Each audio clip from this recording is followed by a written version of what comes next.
तो आज हम बनाएंगे व्रत की ऐसी रेसिपी जो आप एक बार खाओगे तो अगर आपका व्रत नहीं भी हो तो भी आप इसे बार बार बनाओगे। ये एक ऐसी रेसिपी है जो कि इंस्टेंट बन जाएगी। ना तो आपको घंटों पहले कुछ भिगोना पड़ेगा, फिर भी ये इतनी टेस्टी और चटपटी बनेगी जिसे अगर आप एक बार बनाओगे ना तो आपके घर वाले आपको इसे बार बार बनाने को कहेंगे। तो चलिए झटपट से तैयार होने वाली इंस्टेंट चटपटी रेसिपी बनाना शुरू करते हैं। तो इस चटपटी रेसिपी के लिए हमें यहाँ पर सबसे पहले चाहिए खट्टी मीठी चटनी। तो इस चटनी के लिए मैंने यहाँ पर ली है इमली, और इमली के साथ हम मिठास के लिए डालेंगे यहाँ पर किशमिश। ना तो मैंने यहाँ पर गुड़ डाला है और ना ही खजूर। खजूर की जगह मैंने यहाँ पर किशमिश का इस्तेमाल किया है, और इसे हम कुछ देर के लिए गर्म पानी डालकर इसे भिगो कर रख देंगे। यहाँ पर वजन में हम जितनी हम इमली डालेंगे उतना ही वजन में हम किशमिश लेंगे। अब बनाते हैं हम हरी चटनी। तो हरी चटनी के लिए मैंने डाले हैं थोड़े से धनिए, 2 हरी मिर्च, और साथ ही इसमें हमें 15 से 17 दाने मूंगफली के डालने हैं। मूंगफली से चटनी का स्वाद तो अच्छा आता ही है, साथ में चटनी का टेक्सचर भी बढ़िया हो जाता है। और इसमें हम डालेंगे 1 इंच टुकड़ा अदरक का, और खट्टेपन के लिए मैंने यहाँ पर लिया है केरी। अगर आप व्रत में नींबू खाते हैं तो आप नींबू भी डाल सकते हैं।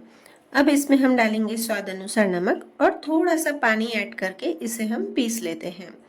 कोई भी चटपटी चीज बनानी हो और उसमें चटनी ना हो, ऐसा तो हो ही नहीं सकता। देखिए कितना इसका बढ़िया टेक्सचर आया है, पर मूंगफली डालने से इसका कलर थोड़ा सा लाइट ग्रीन हो जाता है। चलिए अब बनाते हैं इमली की चटनी। तो हमने इमली और किशमिश को भिगो कर रखा था, उसे हम जार में डाल देंगे। मैंने यहाँ पर जो इमली का इस्तेमाल किया है उसमें गुठलियां नहीं है, बिना गुठली वाली इमली है। अगर गुठली वाली इमली हो तो आप उसे पहले ही निकाल लें।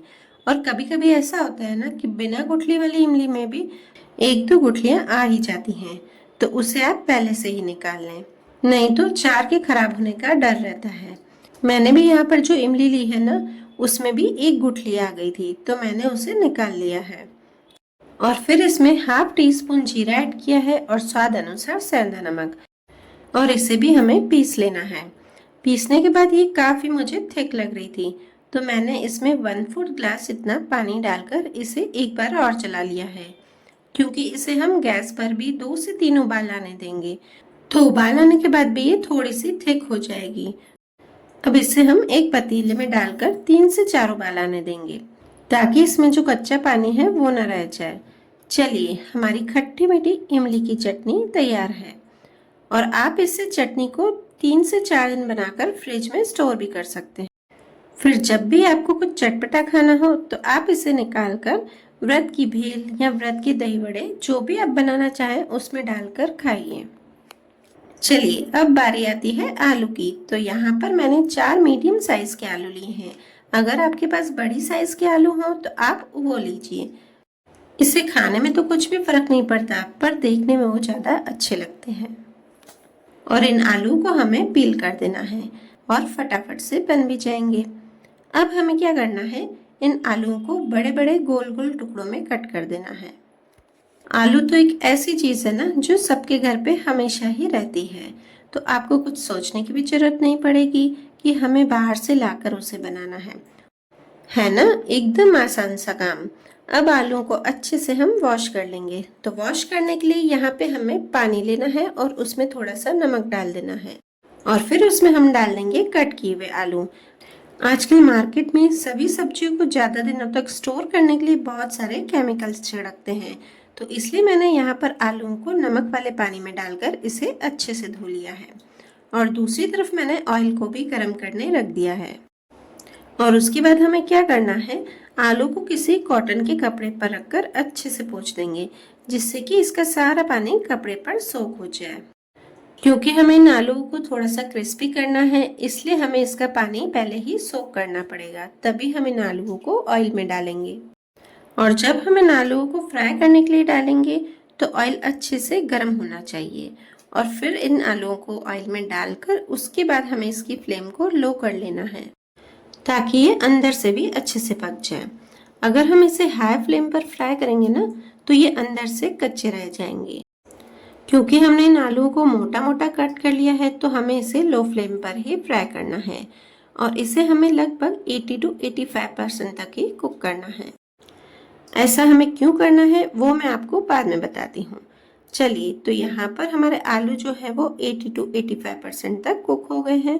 अब हम इन्हें निकाल देंगे। अब इन आलूओं को हमें हल्का सा ठंडा होने देना है, एकदम ज़्यादा ठंडा भी नहीं, क्योंकि हम इसको हल्का सा ठंडा होने के बाद किसी कटोरी या ग्लास से प्रेस करेंगे।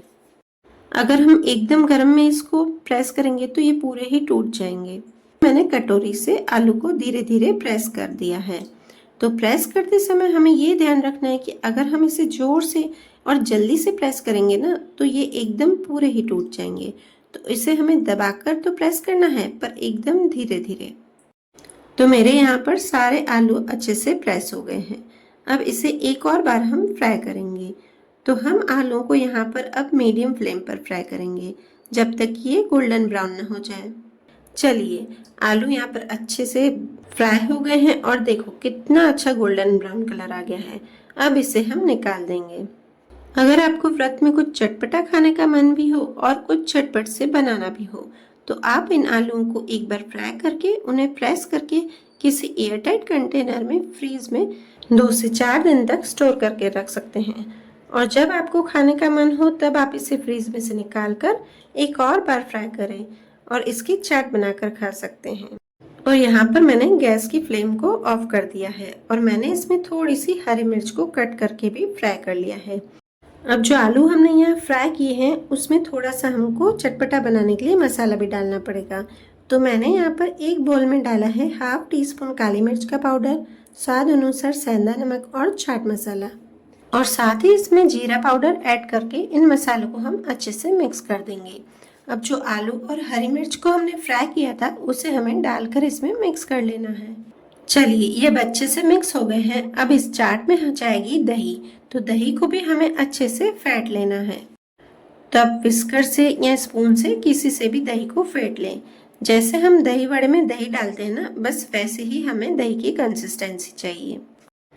अब हम इसमें स्वाद अनुसार सेंधा नमक या काला नमक, आप जो भी नमक व्रत में खाते हैं उसे डालकर इसे मिक्स कर दीजिए। अगर आपको हल्का सा मीठा पसंद हो ना तो आप इसमें थोड़ी सी चीनी का पाउडर भी डाल सकते हैं। अब एक बाउल में या किसी प्लेट में आलू को डालकर इस तरह से फैला कर रख देंगे। ऊपर से दही, हरी चटनियाँ, इमली की चटनी डालें।